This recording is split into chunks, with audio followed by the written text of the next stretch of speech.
día este nuevo capítulo con Pizarra en mano en un día bien accidentado en términos de cambiamos de fecha esta semana para nuestra grabación, coincidimos, estamos compitiendo en el partido de Chile. Usted sabe que yo y el fútbol no nos llevamos muy bien, pero soy bravo, y por lo tanto no sufro tanto como usted, así que gracias por estar aquí presente también, amigo, en este No, por nuevo favor. capítulo 21, 22, ya he perdido la cuenta.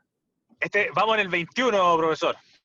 Capítulo 21 y siguen pasando cosas, seguimos teniendo harto que conversar, así que mientras usted termina de llegar a su casa e instalarse ahí frente a las cámaras como debe ser, ¿le parece que le cuente, le empiece a contar algunas de las noticias de esta semana?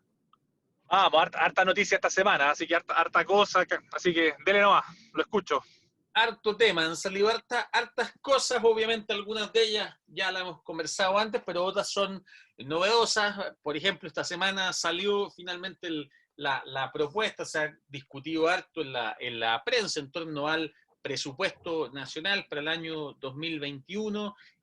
Tenemos ya las cifras de educación, algunos actores como que son 2020 han cuestionado que habrían preferido una prioridad mayor hacia la educación, a la inversión en torno al tema de la infraestructura, cómo se van a tener a los niños en la sala y se va a garantizar el distanciamiento social del 2021 si no tenemos una mayor inversión. Han habido varios cuestionamientos. Sabemos que el presupuesto ha estado orientado a la recuperación de trabajo y un poco a la reactivación económica, pero vamos a tener que ver además qué es lo que pasa en la discusión parlamentaria como tal.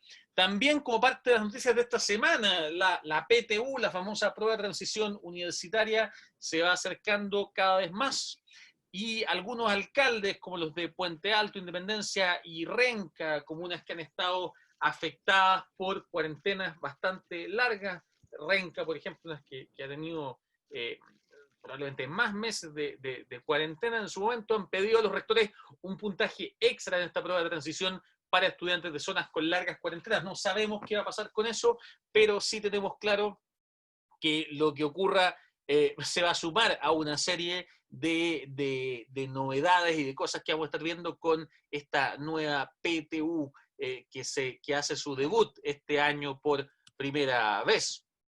También estuvo en las noticias, el Ministerio de Ciencia suspendió las postulaciones a becas Chile para el año 2021. La educación de posgrado no es particularmente un tema que tratemos con enorme dedicación en este podcast y en este programa, pero sí lo comentamos hace algunas semanas cuando hablábamos de las políticas de migración norteamericana y sus cambios y el impacto que en algún momento iban a tener, felizmente eso cambió, en obligar a muchos estudiantes, entre ellos muchos chilenos, a tener que volver al país. Bueno, esta semana tuvimos efectivamente la noticia de que para el próximo año no solo las becas de magíster internacional, sino que también las becas de doctorado se han suspendido y por lo tanto no hay una partida para financiar esto, no hay nuevos postulantes, por ende no hay nuevos becarios. Y esto también levanta de nuevo una conversación que hemos tenido en torno a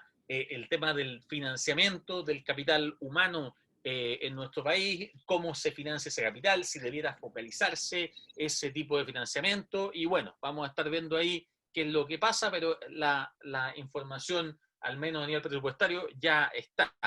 Y también esto bien reciente, desde hace un par de días, algunos hemos tenido secundarios conmemorando las llamadas evasiones masivas que se iniciaron en octubre del año pasado. Recordemos que hace un año era octubre también, habían evasiones masivas con una nueva protesta, un nuevo tipo de protesta estudiantil en el metro. Todos sabemos cómo terminó o cómo continuó al menos esa historia, no sé si sabemos cómo ha terminado todavía, pero lo que sí es cierto es que los estudiantes secundarios, varios de ellos han hecho estas conmemoraciones, lo que también empieza a reflejar el sentido simbólico que para muchos de estos estudiantes tiene ese momento. Y como una última de esta primera panorámica que podemos observar aquí, contar que continúa la votación del proyecto que busca la aprobación automática del año escolar 2020. Esto es un proyecto que nosotros hemos conversado en otras oportunidades, es un proyecto que promueve de manera automática a los estudiantes, en el fondo no establece un sistema de calificación y de evaluación, en contra un poco de lo que ha planteado el Mineduc como su postura, establece algunos mecanismos en los cuales los estudiantes mantendrían la nota o tendrían la nota del año 2019, habrían algunos sistemas para poder subir la nota o mejorar su calificación. Este proyecto sigue avanzando en este momento en el Parlamento y vamos a ir viendo qué está pasando con eso. Yo no sé, yo sé que ustedes allá en tu colegio, Roberto, han tenido algunas de estas conversaciones de la promoción automática y la repitencia. ¿Cómo veis tú este proyecto? Si es que sigues ahí.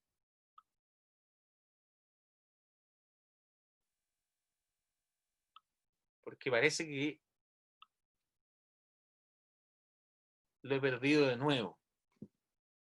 Pero que, bueno, confiaremos que volverá en algún momento. Esto pasa por andar viajando tanto. Le vamos a tener que preguntar a Roberto, entonces, en el momento en que ingresa al estudio de Con Pizarra en Mano en esta semana tan peculiar.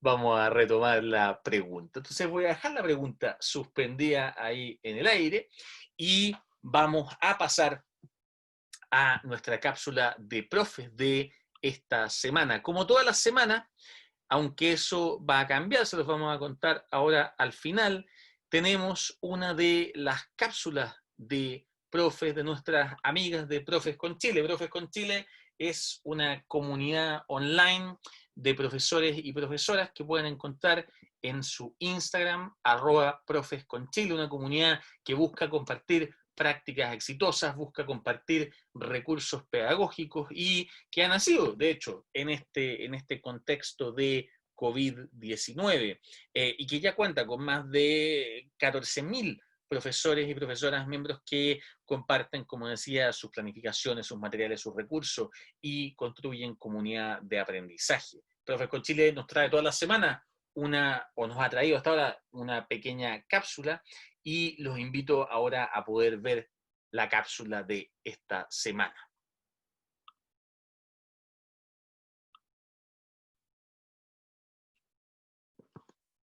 Hola a todos, yo soy Camila Jochen. Yo soy Rosario Mayorga, somos el equipo de Profes con Chile y hoy día les traemos una nueva cápsula de profes. En esta cápsula queremos referirnos a la metacognición, su importancia y cómo incluirla en la sala de clases. Sabemos que este año trajo consigo muchos cambios, siendo uno de estos la priorización curricular. Independiente si nos gusta o no, algo que puede permitir es tener calidad por sobre cantidad en los conocimientos de los niños. Según Montse Tesoro de la Universidad de Ginebra, leo, las personas razonan con frecuencia de una manera inferior a la óptima. Por lo tanto, son importantes los esfuerzos para desarrollar métodos que permitan mejorar las habilidades de pensamiento. El auténtico protagonismo y rol de la escuela debería ser enseñar a la gente a pensar y a enseñar a aprender. Es decir, el rol de los profesores debería ser facilitar estrategias para aprender a aprender y a su vez propiciar la construcción de esquemas que faciliten el aprendizaje permanente, es decir, aprendizaje profundo. La forma más sencilla que tenemos de incluir la metacognición en la sala de clase es a través de preguntas. Pueden ser preguntas generales sobre el aprendizaje o la experiencia de aprendizaje, qué hay que hacer primero, soy capaz de explicar lo que aprendí, cómo puedo mejorar la próxima vez, debería pedir ayuda. También se pueden incluir preguntas acerca del contexto de pandemia, como cómo cambia esta dinámica de aprendizaje, el trabajo que yo debería hacer. También puede ser sobre el aprendizaje en sí mismo. ¿Cuáles son las propias metas del alumno? ¿Qué puede hacer para aprender X? ¿Cómo se relaciona esto a mi vida o a lo que yo ya sé?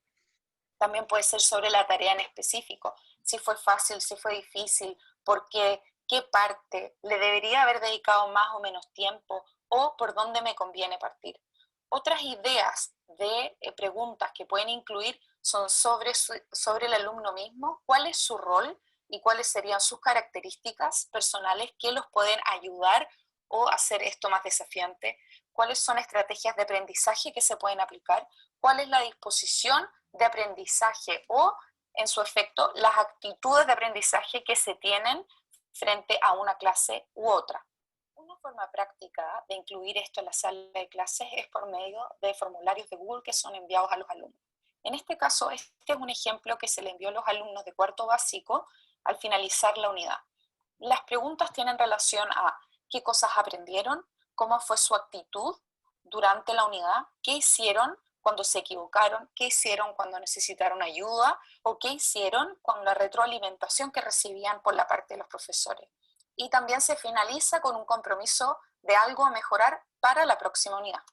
Esperamos que les haya gustado y les haya servido mucho la cápsula que les trajimos hoy. Recuerden que todas van a quedar guardadas en el IGTV de nuestro Instagram @profesconchile. Que tengan una muy buena noche y nos vemos la próxima semana con una nueva cápsula de profes.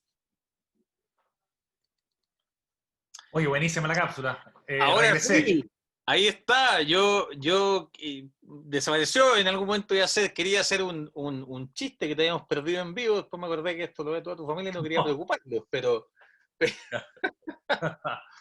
pero muy Oye, bien. Qué bueno verlo ahí ya instalado, como debe ser, instalado, con calma. una carretera. Y vamos en minutos 6:00, Chile-Uruguay. Voy pasando el aviso yo Muy bien. cada cierto tiempo. Como los estudiantes, ¿no? Cuando uno hace la clase andan ahí con el audífono. ¿Cuántos alumnos he echado de mi sala de clases por gritar un gol? Me enorgullece decirlo aquí en vivo. Oye, te perdí justo, te pregunté y quedé como haciendo el ridículo, como que nadie me escuchaba.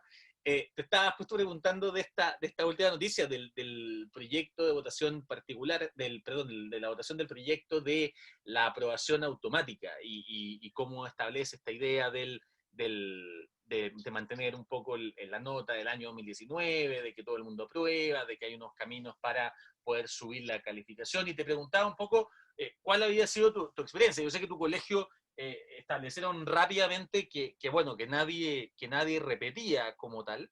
Eso fue una decisión que, si no lo comentaste aquí en el programa, la tomaron rápidamente. No sé cómo han ido visualizando esta noción del paso al año 2021, en este caso, con las calificaciones. Sí, ahora, Rodrigo, preguntarte, tú que estás más a caballo con el tema, ¿en qué quedó eso? ¿Sigue avanzando? Por lo menos hoy día, hasta el último momento que lo vimos, estaba en votación particular, que la votación estaba esto posteado hoy día ¿cómo se llama? En la página de la Cámara de Diputados. Deberíamos pensar que esto probablemente va a pasar, vamos a ver de qué forma va a pasar a la sala, porque esta era una votación en teoría en comisión. Vamos a ver después, porque claro, otras noticias de votaciones que no pasaron. Pero tal como lo hablamos, sí, la pregunta que estamos en octubre, quedan 2 meses de clase, y si esto lo que hemos dicho en un año tan sensible como este, la necesidad de las señales con claridad oportunas para las comunidades, y esto es una señal más, yo no sé qué oportuno va a ser o qué señal de tranquilidad, en el caso que se aprobara, va a ser para las comunidades que ya han instalado todo un sistema de evaluación con luces y sombras, por supuesto, donde hay un trabajo de los equipos docentes. No sé en qué ayudaría eso a la tranquilidad. Tendría que haberse tomado desde un principio, fueron unas críticas que le decían al Mineduc, ¿te acuerdas tú al inicio de esto, del tema de las señales claras? Porque si esto nace, digamos, desde una política pública, muy tempranamente, eso te da tiempo para que las comunidades también se vayan enfocando en temas como seguir manteniendo el vínculo, evitar la deserción, una serie de cosas. Bueno, no se hizo. Ahora, y también lo hemos hablado acá, cuando son nuestros legisladores que vienen con este tipo de proyectos que uno podría discutir, que hoy día hay decretos que te permiten, digamos, evitar la repitencia y buscar otras estrategias, que ya más o menos lo mismo que pasaba con el uniforme escolar, ¿te acuerdas que lo hablábamos la semana pasada? Claro. Y estamos en octubre, entonces ahí es cuando uno se pregunta ¿para qué estamos legislando? Si ya más o menos está resuelto, ¿habrán otras no sé, otras oportunidades que se quieren buscar en relación a esto? Es complicado, o sea, si hablamos de tranquilidad como una señal, yo creo que en octubre, más que tranquilidad, lo único que viene es alterar un poco un fin de año tan especial como este, porque es como slash fin de año, pero inicio de un próximo año híbrido que nos va a requerir a todos de estar muy enfocados. Entonces, no sé si en cuanto a señal, que era una de las cosas que se hablaba al principio, viene a aportar o no. Así lo veo yo, Rodrigo. Sí, sí, yo creo que hay temas del timing que están complejos, más allá de que Claro. uno pueda, más allá de que uno pueda compartir, tú sabes, yo personalmente soy de los que comparte la idea de esto, la programación automática, creo que no tenerla y estar pensando y además sumándole esto la posibilidad de repetir es una ridiculez, pero el tema de los ritmos y del timing efectivamente está complejo a esta altura y Y hablando y haciendo la analogía, ya que estamos compitiendo con el fútbol, es como que el delantero pasó y media hora después el defensa se tiró. Entonces, las necesidades hoy día escolares van por un carril, nuestros legisladores van por otro, un par de metros, meses más atrás, el colegio de profesores va por otro, el Mineduc va por otro. Entonces, es como medio desastre todo. Y Lo que... efectivamente también esto, como tú bien dices, porque ha seguido un poquito la pelea de boxe. Vamos a darle un espacio de 30 segundos, porque ya esto ya parece toda la semana, pero nuevamente esta semana tuvimos, claro, esta cosa que ya se ha vuelto Aguilar, Figueroa, Figueroa, Aguilar. Ministro Figueroa, las comunidades dice desean clases, vamos a cerrarle la puerta porque lo pide el señor Aguilar. Mario Aguilar, el Mineduc está desesperado y ha sido muy agresivo con el gremio. Raúl Figueroa, colegio de profesores, tiene una mirada totalitaria de solucionar los problemas. Efectivamente, ha seguido esto. Yo ya a esta altura creo que va a seguir y que todas las semanas vamos a seguir No, teniendo algún round entre estos dos personajes, pero no hay forma que eso sane, digamos. no, ya ahí tenemos claro que eso va a seguir, pero lo que sí es que efectivamente esta semana sí nos trajo algunas noticias importantes en términos del retorno. Pirque se convirtió en la comuna emblema para bien o para mal, para los que estaban felices y los que no felices con esto. Se discutió, se pelearon los profes dijeron que no querían volver, algunos apurados decían que sí, otros que no, la alcaldía acá, sellaron las cámaras. Efectivamente fue un retorno a clases muy complejo, 20 alumnos en 3 establecimientos, lo cual fue celebrado por algunos como una muestra de lo que se había alcanzado y un gran éxito, para otros fue materia de risa, como diciendo esto no es nada, como cómo se va a hacer toda esta parafernalia con estos logros tan magros. Algunos dijeron que no se preguntó a la comunidad, pero efectivamente estamos entrando, y eso sí creo que lo estamos viendo, un proceso de al menos ensayo y error en temas de retorno, porque efectivamente tenemos más establecimientos que están solicitando la apertura, y esta semana el Mineduc ya presentó también detalles de este plan paso a paso para el retorno de clase. Que entiendo que este tema del retorno de clase en parte es por lo que andaba ahí en la carretera tú. Sí, a ver, para ordenar un poco o sea, de lo sabroso de las noticias que tú presentas con el tema de Pirque, claro, tú también me preguntabas, por lo que nos escuchan, yo soy director de un colegio, rector de un colegio, entonces Rodrigo me decía, no te vaya a pasar lo mismo, Roberto, vaya a estar solo parado en la puerta. A ver, yo creo que más allá de lo anecdótico, porque claro, eso es noticia, pero efectivamente llegaron niños, y claro, cada medio quiere vender lo que sea. Usted sabe que yo saco todo eso y las ideologías y todas estas cosas y me quedo con lo central que efectivamente yo creo que hay formas de hacerlo y de hacerlo bien. O sea, yo desconozco, pero me imagino que uno podría preguntarse, ¿fueron contactadas las familias que efectivamente iban a llegar o no? Como lo hemos dicho, que todos los colegios que han abierto es, porque eso no solamente te asegura cuántos niños, sino que también hay un tema de proceso y de gestión, cuántas sillas, cuántas mesas, cuánto amonio cuaternario va a necesitar, cuántas personas para no evitar aglomeraciones. Entonces, hay que preguntarse, yo no lo sé, si esa escuela donde no llegó nadie o al parecer no llegó nadie, se hizo eso previo o no. ¿Qué pasa con los profesores que tienen temor válido, que lo hemos dicho? O más que temor, ¿qué pasa si tienen alguna condición distinta? Porque a lo mejor ese profesor, claro, quiere volver, pero tiene hijos que quizás van a un colegio el cual no va a abrir.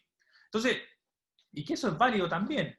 Y eso hay que solucionarlo. Entonces, yo creo que una de las cosas que faltan, Rodrigo, creo yo, a mi parecer, hay que transparentar las posturas, hay que abrir y centrar de verdad la conversación en lo que se necesita. Todos entendemos la importancia de regresar a espacios físicos de aprendizaje, y eso lo hemos dicho, por vínculo, por todo.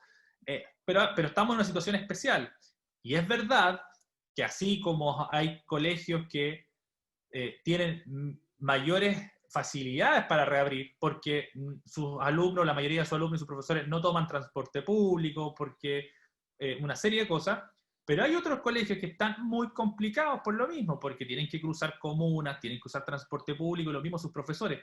Entonces, yo creo que no se trata de cerrar la puerta, ni tampoco decir que no es importante, pero yo creo que hay que cambiar el trato y la conversación y abrir postura. Y abrirse y decir, mira, ¿con cuántos profesores cuento? ¿Cuáles son tus temores? ¿Sabe qué, rector? Mis temores es que, a diferencia de nuestros alumnos, yo vivo y tengo que tomar transporte público.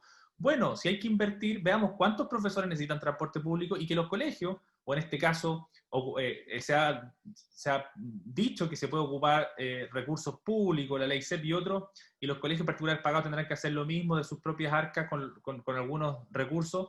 Arrendemos servicio especial de transporte para aquellos profesores y eso da seguridad. ¿Con cuántos días a la semana tú estás complicado? Con 3. Bueno, esos 3 días acompáñame en Zoom, a distancia, con un llamado telefónico a los estudiantes, y los otros 2 días ayúdame. Pero se tiene que dar esa conversación. Cosas impuestas a la rápida, lo único que generan es mayor desconfianza, lo único que generan es caos, y si en pandemia tenemos caos y desconfianza, es un cóctel muy peligroso, sobre todo de cara para el próximo año. Entonces, claro, y a esto se suma lo que tú mostrabas, yo te conté que ahora se cambió un poco el protocolo del MinSal, que ahora dice que en fase 2 los colegios, ¿te acuerdas que habíamos exactamente? Que antes eran fase 3 y en fase 3 y fase 4, ahora en fase 2 los colegios permiten experiencias presenciales. Claro, eso es un paso. Ahora, yo no sé si esto también se lee como inconsistencia también. Entonces alguien lo podría decir, bueno, claro, pero... es complejidad. Suma elementos de complejidad también, porque, y esto va más allá de nuevo de la postura concreta que uno tenga, tiene que ver con los discursos que establecen, bueno, este famoso cuarentenas dinámicas que supone que son ciertos indicadores que impiden hacer ciertas cosas. Entonces uno dice, bueno, ¿por qué, claro, cambia esto ahora? ¿Por qué en un indicador que antes no nos podíamos tener clases presenciales, ahora sí tenemos? Porque además eso te abre otro espacio, no solo ni el educativo, ni el social. Entonces, bueno, ¿por qué tendríamos que quedarnos en la casa los fines de semana? ¿O por qué, si antes decíamos que sí, por qué no podríamos cambiar eso? Ahí, efectivamente, el tema de la consistencia y el tema de la incertidumbre, yo creo que es donde tenemos esta complejidad tan fuerte que tú mencionáis también. ¿Cómo gestionamos la incertidumbre? Y, Claro. y, y más allá, como digo, de la postura de cada cual. Yo sé que hay gente que hay personas que consideran que no hay que volver a clases ni en fase 5 y otros que creen que en fase 1 deberían estar los niños y las niñas en clase. Pero más allá de eso, una pregunta por la consistencia y la coherencia de estas tomas de decisiones. Y antes de que demos el paso a nuestra invitada, que efectivamente tiene probablemente harto también que comentar en esto, solamente plantear que se rechazó, lo que sí sabemos es que se rechazó el proyecto que regulaba el retorno seguro, así se le llamaba, de escolares a actividades presenciales. Recordemos que lo habíamos comentado en algunas... en algunos espacios, en algunos programas anteriores, de que había un proyecto que establecía que se iba a prohibir, por así decirlo, el regreso hasta el año 2021 y que el regreso iba a ser con condiciones sanitarias que lo ameritaran y con el acuerdo del Consejo Escolar. Ese proyecto tenía una serie de artículos que eran de ley orgánica constitucional y que por lo tanto requerían una votación mayor que la aprobación de las leyes comunes y corrientes, como también hemos comentado acá. Ese quórum no se alcanzó y por lo tanto el proyecto fue rechazado en particular y se archivó, es decir, no puede proponerse de nuevo hasta un año, y lo que eso implica en términos bien prácticos es decir que efectivamente toda esta situación porque dicho de forma bien simple, si el Parlamento saca una ley que dice no se vuelve hasta el 2021, o al revés, si sacara una ley que dice se vuelve ahora, sabemos que como ley manda, y por lo tanto, entre comillas, eso es lo que va a terminar mandando. Ahora, como esas leyes ninguna va a salir, y esto va a quedar a las herramientas políticas y legales que tenemos hoy día, efectivamente esta situación de toma de decisiones, de MinSal, Mineduc, etcétera, es algo que vamos a estar viendo, y por lo mismo hace esta conversación en torno a los procesos de retorno y a los protocolos y a las reglamentaciones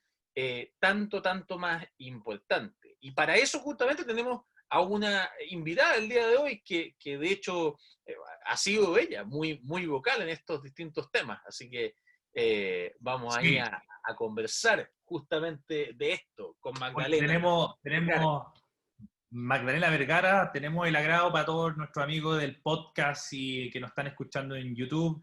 Ya tuvimos a gente, ya hemos tenido gente de Acción Educar, tuvimos a Pia Turner, ¿te acuerdas? Investigadora senior. Ahí con Pia estuvimos hablando hace un par de capítulos atrás, y hoy día tenemos la oportunidad de hablar con Magdalena Vergara, ella es la directora ejecutiva de Acción Educar. Magdalena ha estado muy presente en prensa, en la discusión, así que para nosotros es un agrado poder tenerla, conversar, escucharla, cómo es su visión. Así que Magdalena, muy buenas tardes, bienvenida a Con Pizarra en Mano, gracias por aceptar la invitación. Hola Roberto, Rodrigo, no, muchas gracias a ustedes por la invitación, muy bueno tener estos espacios para poder discutir de verdad o poder conversar de verdad sobre cómo ir implementando estos procesos que es tan difícil. Oye Magdalena, parto yo inmediatamente con una pregunta sabrosa para hacerle la competencia al fútbol, ¿no? Magdalena, yo te sigo harto en Twitter, yo siempre sigo Acción Educar también, yo soy un hombre de Twitter, entonces decía en Radio ADN el otro día, Magdalena, Acción Educar criticó negatividad absoluta del Colegio de Profesores sobre un regreso a clases presenciales durante el 2020. ¿Tú consideras que hoy día la postura que tiene el Colegio de Profesores no ha aportado a esta discusión para un regreso en los lugares donde existen las condiciones sanitarias y las posibilidades de hacerlo? ¿Tú crees que no ha habido apertura al diálogo de parte de ellos? Efectivamente, o sea, lo que hasta ahora el presidente del Colegio de Profesores, Mario Aguilar, ha comentado es que efectivamente ellos ven que el ministerio aquí está obsesionado, fueron las últimas palabras de hecho que hablaba el presidente, está obsesionado con esta reapertura a los colegios, obsesionado con y presionando a los colegios con que vuelvan a clase, y ellos han impulsado de manera importante los proyectos de ley que han estado en el Congreso para impedir este regreso durante el año 2020 y pidiéndolo hasta que estemos en el año 2021. Y ahí yo tengo la crítica que uno hace son dos razones. Efectivamente aquí hay mucha preocupación y obviamente por el gremio de los profesores especialmente, porque son quienes tal vez más se pueden ver afectados con una reapertura de los colegios. Sabemos que hay muchos profesores que son mayores de edad, y las familias viven tal vez con personas en situación de riesgo, entonces todo eso obviamente va afectando. Pero la discusión sería muy distinta si ellos, en vez de negarse a toda posibilidad de apertura de un establecimiento, incluso en aquellos lugares que hoy día sí es posible hacerlo y que ya llevan más de 2 meses sin contagio, en vez de negarse esa posibilidad, hubiésemos propuesto, bueno, oye, tenemos un problema aquí, ¿cómo hacemos nosotros para darle una solución? ¿Cómo nos enfrentamos en cada colegio, en cada escuela, a que efectivamente podamos transparentar esas posiciones, cuáles son las preocupaciones que tienen tanto las familias, tanto los profesores, y las posibilidades de cada colegio de poder ir generando los protocolos, ir implementando distintas medidas para hacer este regreso seguro? Yo creo que nada peor ante el temor es paralizarnos y en el fondo impedir buscar esas soluciones. Yo creo que acá efectivamente hace falta mucho diálogo, hace falta mucha discusión, y para eso no podemos negarnos a toda posibilidad. De hecho, yo creo que eso va a entorpecer incluso la discusión que podamos tener para el año 2021. Oye, Magdalena, esa falta de diálogo, esa falta... hoy día el Colegio de Profesores ha dicho que ellos insistentemente le han solicitado mesas especiales al Ministerio de Educación, diciendo que se le ha cerrado la puerta. ¿Tú crees que eso es tan así? Tú que estás más dentro del mundo, ¿cierto? ¿Tú sabes si lo han invitado y ellos se han bajado o no? o efectivamente no han sido convocados a una mesa a la cual ellos podrían abrirse y mostrar otra postura.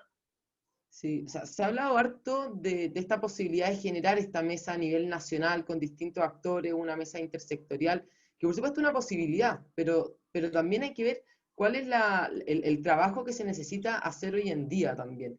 Yo creo que estas mesas sí pueden ser interesantes, pueden generar obviamente un aporte a la discusión del país, pero yo creo que aquí lo más relevante es que efectivamente la discusión sea de cada comunidad, sea a nivel local, a nivel regional quizá, para poder ir implementando todo este tipo de medidas, este tipo de conversación, ir viendo las buenas prácticas entre los distintos colegios, porque la diversidad del país es mucha. Entonces, no una sola regla para todos, la verdad es que no nos va a calzar a todos los colegios. Yo creo que tú como director de un colegio lo sabes muy bien, en el fondo. Cada colegio tiene sus particularidades, no solamente desde el punto de vista de un proyecto educativo, como también han enfrentado toda esta situación de pandemia, la educación remota, también respecto a las posibilidades propias que tienen el coeficiente docente, la infraestructura, el tipo de estudiantes que accede a ese colegio. Y más allá de eso, o sea, en ese sentido creo sí, una mesa, por supuesto, siempre puede generar cierto aporte, etcétera, pero aquí lo clave es la conversación que se puede dar a nivel local. Y lo otro es que efectivamente, y es algo que el Ministerio ha comentado, sí ha invitado al Colegio de Profesores a conversar, también ha generado unas diversas conversaciones con distintos directores en distintas comunas. Entonces, esas conversaciones sí se han dado, pero a un nivel que ha sido más local. Se ha conversado directamente con los directores, directamente con las comunidades educativas. Y yo creo que eso también es algo que se debe valorar a la hora de estar discutiendo este tipo de aspectos. Yo creo que de todas maneras eso se tiene que seguir fortaleciendo. Tenemos que seguir impulsando esas conversaciones y ver cómo también se hacen más visibles. Cosa de que, no sé, si tenemos una conversación en la región de los ríos, también quizá el día de mañana en otras regiones eso también les va a servir a ellos como un insumo para ir viendo, bueno, cuáles fueron las mayores problemáticas, las mayores dificultades que vieron otros colegios también, y generar este trabajo más bien colaborativo, un trabajo más en red, que sobre todo en estos tiempos me parece a mí que es clave. Magdalena, ¿cómo ves tú ya que Roberto te citó un titular y ha estado efectivamente bien presente ahí junto, bueno, en representación de Acción Educar? Uno de los temas que se discutió y que si mal no recuerdo tú también estuviste conversando en la prensa tiene que ver con un poco también la percepción ciudadana. Estas encuestas como CADEM, todos sabemos que CADEM hoy tiene una encuesta que ha tenido un montón de cuestionamientos, de críticas, pero esta noción de una cantidad enorme de apoderados y de la ciudadanía, que en el fondo también temen frente a esta situación, temen frente a la posibilidad de pandemia. El concepto de pandemia controlada es un concepto bien complejo siempre, y de hecho el mismo ministro algún momento dijo, no se puede esperar hasta que la pandemia esté controlada para volver a clases, porque quizás cuándo volveremos, todo el cuento. ¿Cómo ves la percepción ciudadana de esta situación, primero que nada, en el sentido de más allá de las percepciones particulares de cada comunidad, la mirada general? ¿Visualizas que hay la ciudadanía una necesidad o una gana o una búsqueda de volver, de reapertura? Y si no es así, ¿crees que eso es algo que el Ministerio, por ejemplo, debiera fomentar a que ocurra, o al revés, debiera adaptarse justamente a esta mirada ciudadana? Mira, yo creo que hay varias cosas y esto va a ir dependiendo también de cómo va avanzando la situación, de cómo se hacen las preguntas también. Lo de CADEM yo creo que es bien particular porque CADEM preguntó si se estaba a favor de volver a clase en el fondo después del 18 de septiembre. Y eso obviamente también la forma en que uno lo pregunta también va a determinar la respuesta que tengan los padres. Aquí por otro lado también hay un temor que es muy legítimo y eso está bien que sea así. O sea, si no estuviéramos en ese temor estaríamos todos quizás sin mascarilla en las calles. Y está bien, porque es lo que nos permite también cuidarnos y efectivamente ir buscando esas soluciones. Yo creo que, pero ese temor que pueda existir por parte de los padres, que no, es legítimo y tiene que ser así, no puede implicar entonces que, por ejemplo, salgan alcaldes, que los propios directores entonces digan, bueno, entonces yo no voy a abrir. O sea, lo que se espera de una autoridad es que le dé solución a esa familia. porque si efectivamente lo correcto y en cuanto uno piensa el bienestar de ese niño es que ese niño pueda ir al colegio, pueda encontrarse con sus compañeros, lo que yo espero del alcalde de mi comuna es que diga, bueno, vamos a hacer todo lo posible para que esa familia se sienta segura de enviar a su hijo a clase, para que ese profesor se sienta seguro de poder ir a clase y que efectivamente se tomaron todas las alternativas posibles. Entonces, es lógico que esa confianza uno la tiene que ir construyendo. Entonces, si hoy día preguntamos, oye, ¿quieren todos volver a clase? Y hay un alto porcentaje que no lo quiere hacer, a mí me parece que en el fondo tenemos que ir viendo, bueno, cómo vamos nosotros cambiando esa percepción, cómo vamos dando seguridad. De todas formas, era interesante también ver que en aquellas comunas, por ejemplo, donde ya estaban las condiciones sanitarias dadas para ver una reapertura, sí había un mayor porcentaje de padres que estaban dispuestos. De hecho, la misma pregunta al hacerlo aumentaba eso considerablemente, y era ya un porcentaje del 50%, sí, efectivamente. Claro. Y lo otro que no deja de ser interesante es que un gran porcentaje de las personas que dijeron que no estaban dispuestas a enviar a sus hijos al colegio, eran personas que no tenían hijos en edad escolar o que no tenían hijos estudiantes. Entonces también ahí yo creo que hay que ir trabajando esto, y de nuevo, yo creo que esto es de cada comunidad. Aquí sí a nivel nacional preguntamos, pero la respuesta, por ejemplo, mayoritaria está porque cómo estaban las situaciones en Santiago, no nos estamos haciendo cargo de la situación que están viviendo las distintas comunidades, y es un problema de nuestro país que no nos hacemos cargo de la diversidad que tiene, y en política no tomamos en cuenta esa riqueza y seguimos siendo súper centralistas y súper centrados en cuáles son las discusiones de Santiago, por ejemplo, esta discusión que se ha dado entre el Colegio de Profesores y el Ministerio, y no profundizamos en lo que realmente importa. O sea, si estuviéramos conversando de verdad con seriedad sobre este tema, estaríamos conversando, bueno, ¿cuáles son las soluciones entonces? Oye, hay un alto porcentaje de padres que tienen mucho temor. ¿Cómo le damos esa solución? ¿Cómo lo volvemos a poner a la escuela como un lugar seguro? Porque lo que uno ve en la calle también hoy día, y si yo lo veo acá en Santiago, me imagino cómo será también en comunas que ya llevan mucho tiempo sin contagios, que ya llevan mucho tiempo fuera de cuarentena, voy a la plaza y está lleno de niños jugando. Uno ve también jóvenes en los malls, uno pasa por un lugar de skate, pasé cerca por ahí, estaba lleno de jóvenes también en ese lugar. Entonces, ¿por qué no pueden hacer lo mismo? ¿Por qué no podemos ocupar el espacio del colegio, obviamente cuidando ciertos protocolos, ciertas medidas, por supuesto, pero que también permitan ir generando esas confianzas? Yo creo que parte del problema es ese absolutismo también con que hemos tomado las medidas. Hoy día en fase 3 un colegio puede entrar con 2 horas de clase a los estudiantes. Entonces, obviamente eso también aterriza mucho la discusión. Si los padres conocen bien cuáles son las medidas, también hay un trabajo por parte de la escuela de qué es lo que nosotros vamos a entregar, cuáles son las medidas que vamos a tomar, esa conversación, oye, ¿qué es lo que te preocupa a ti? Yo creo que también va limando asperezas, va poniendo sobre la mesa cuáles son realmente las posibilidades que se tienen de un retorno. Y de todas maneras yo creo que hay muchos padres, y con esto ahí te dejo, no, muchos padres en la medida que también, que con todo este legítimo temor ven que efectivamente los otros niños están teniendo una buena experiencia, los colegios se están preocupando, también va a haber una mayor confianza y más padres van a ir mandando a sus hijos al colegio.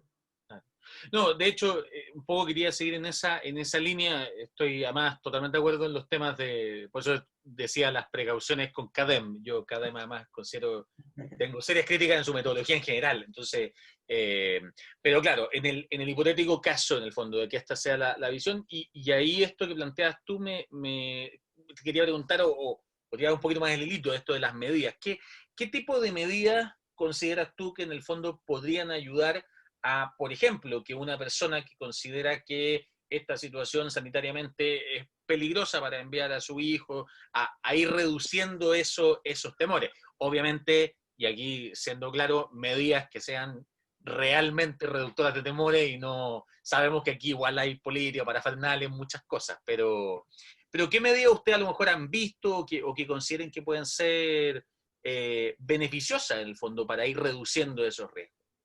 Mira, yo creo que aquí hay un juego entre las medidas, por supuesto, sanitarias que se deben tomar, y ahí que efectivamente, y en esto yo creo que Roberto ya tiene mucha mayor expertise que yo, por todo lo que ha estado trabajando desde su propio colegio, pero efectivamente ir mostrando esas medidas que está tomando, los protocolos, el distanciamiento que se está dando dentro de la sala de clases, que tiene la ventilación suficiente, que se está sanitizando, o sea, hay una serie de cosas que obviamente van en esa línea y que los padres vean que se está haciendo así.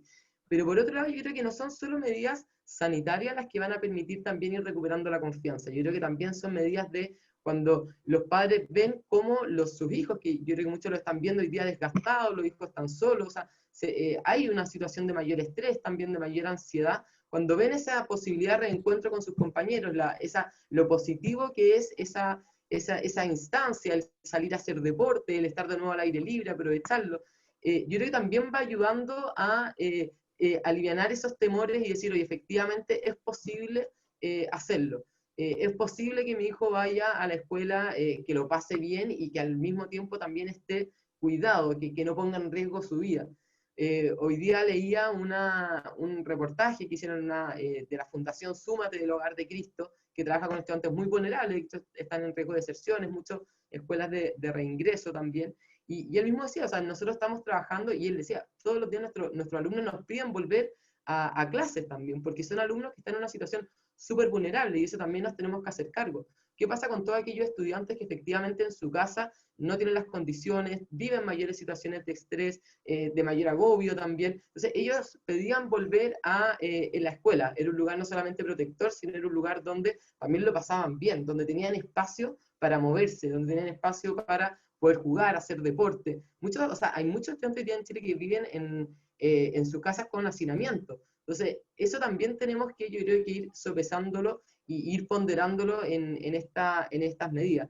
Pero en lo concreto yo creo que es un trabajo que de nuevo, yo soy medio insistente en eso, pero es una conversación súper local. Aquí yo creo que tiene que haber un esfuerzo importante de los sostenedores, de entender la relevancia que tiene esto, de los directivos también, de ir potenciando eso. O sea, el directivo no puede esperar a que sus padres lo presionen, sus apoderados presionen para que él empiece a tomar medidas. O sea, él es el principal preocupado y tiene que él también salir a entregarle esa confianza a sus padres, de buscar estas distintas alternativas, de pensar no solamente en este regreso a clases tradicional, con una sala, con el profesor delante, ¿por qué no hacer reforzamiento? Por ejemplo, oigan, todos los niños que están hoy día, que no tienen los lugares adecuados para poder hacer sus tareas, etcétera, vengan a hacerlas acá al colegio también, hagamos una pichanga, o sea, esas cosas hoy día se pueden hacer, hoy día está permitido jugar fútbol sin mascarilla incluso, entonces, ¿por qué no poder ir recuperando también ese espacio al interior de la escuela?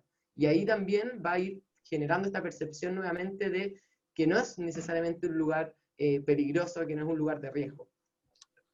Oye, Magdalena, a ver, sí, yo estoy muy de acuerdo con que la conversación hoy día en un país tan largo, distinto como el nuestro, tiene que ser local, tiene que ser territorial. Lo que pasa en Talca es muy distinto a lo que pasa en Alto Hospicio, o en Las Condes, o qué sé yo, en la Araucanía, y ahí yo creo que eso es importante. Ahora bien, y también estoy de acuerdo, Magdalena, con el tema de que yo creo que cada comunidad, y eso es parte del liderazgo escolar, ¿cierto?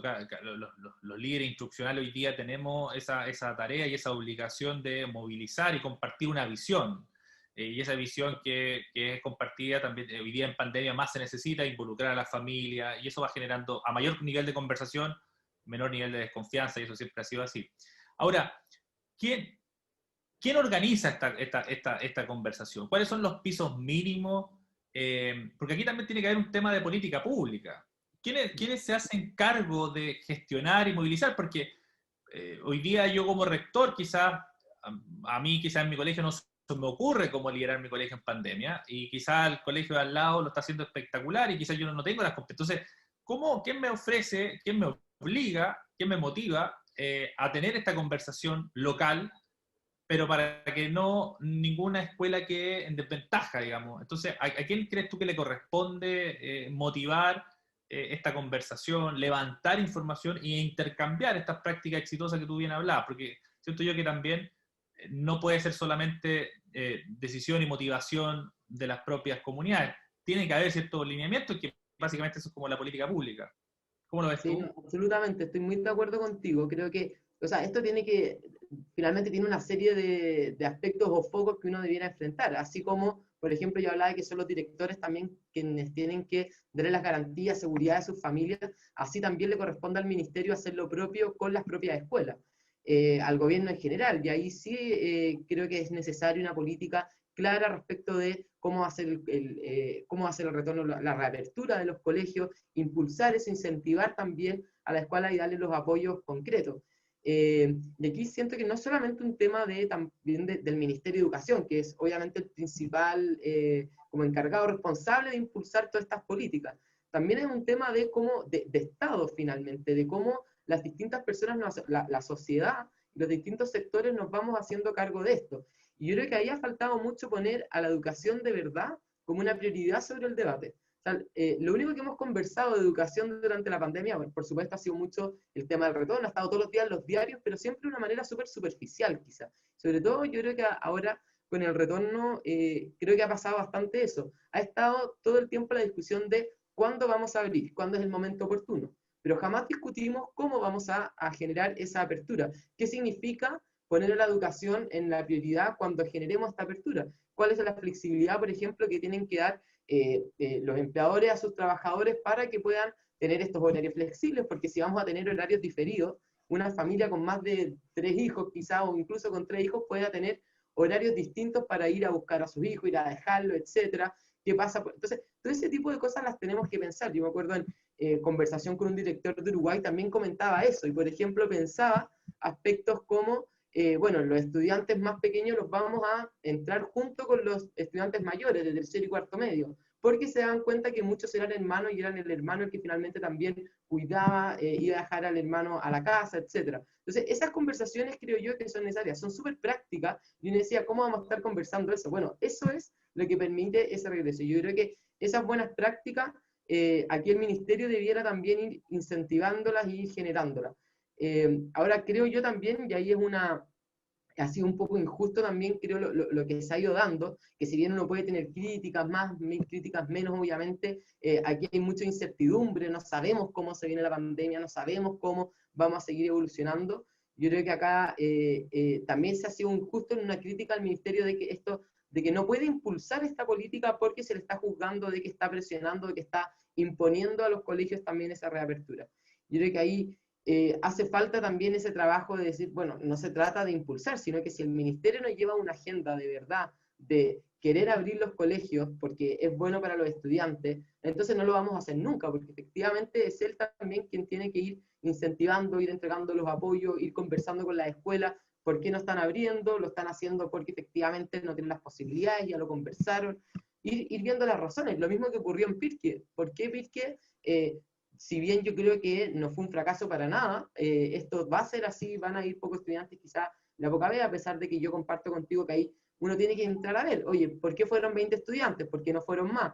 ¿Qué pasó antes? ¿Hubo esa conversación? ¿No la hubo? Y eso el ministerio también puede ir liderando ese tipo de aspectos y ir entregándoselos también como experiencia a otras escuelas. Yo creo que ahí es muy relevante cómo también el ministerio puede servir como esa instancia que genera la colaboración de redes entre las distintas colegios, entre las distintas comunidades.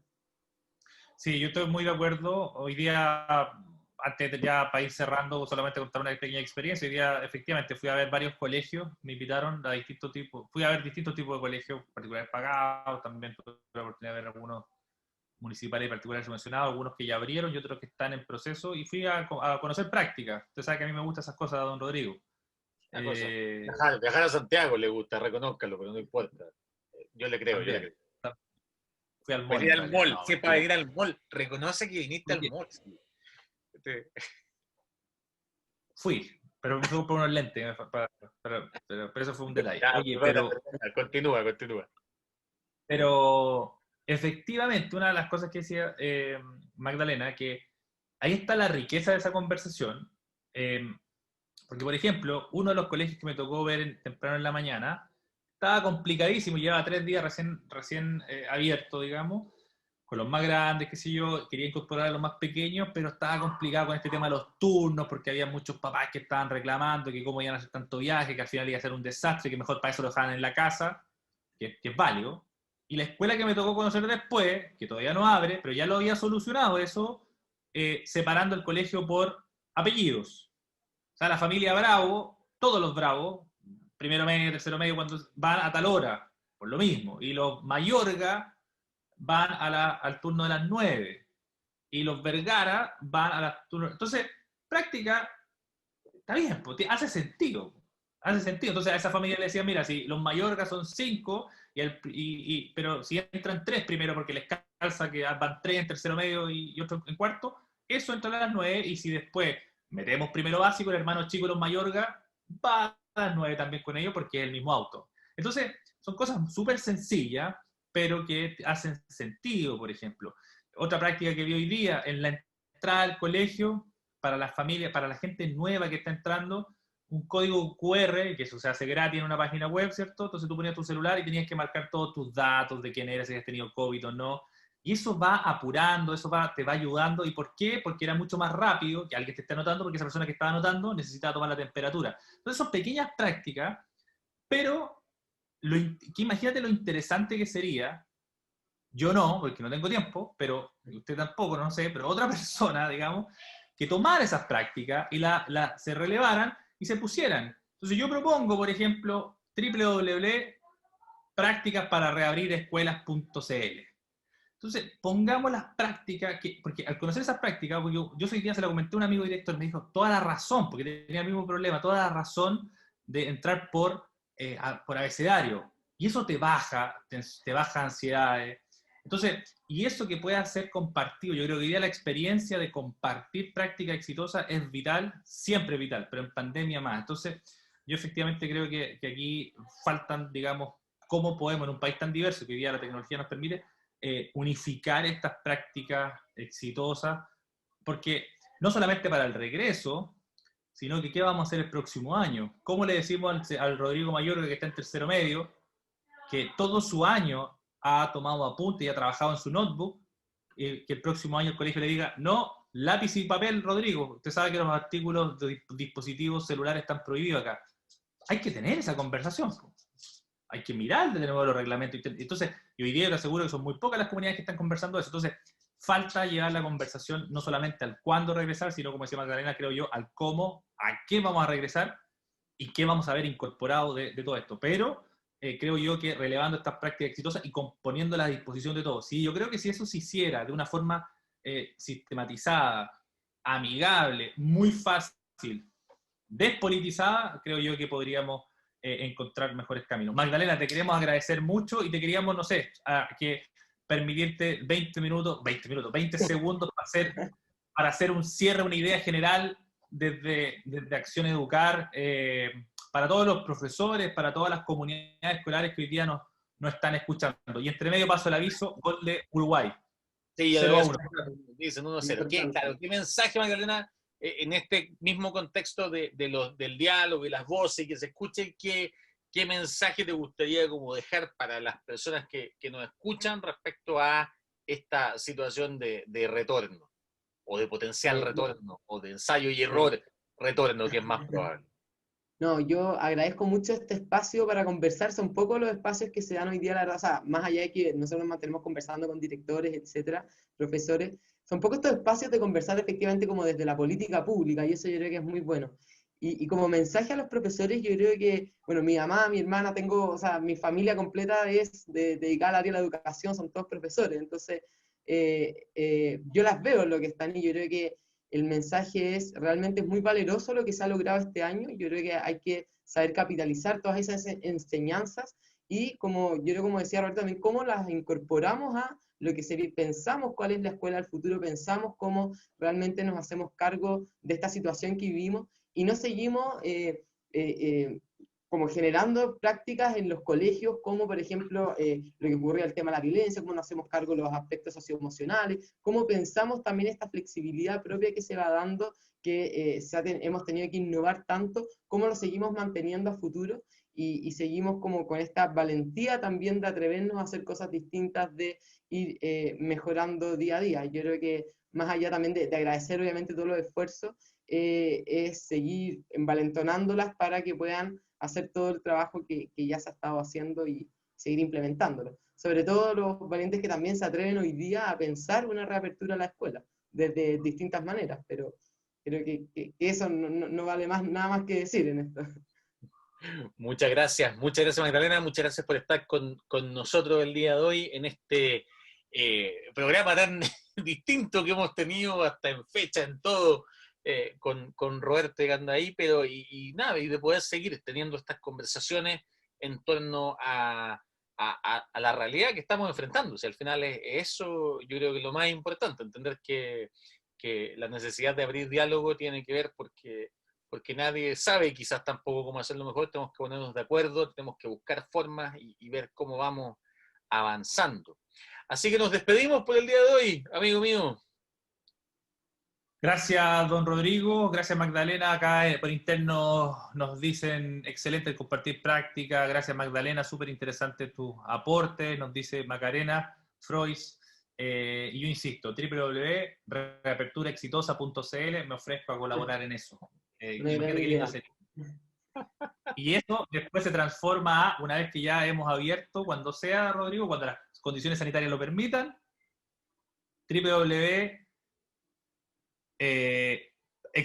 prácticas exitosas para reescribir la escuela. Y ahí .cl.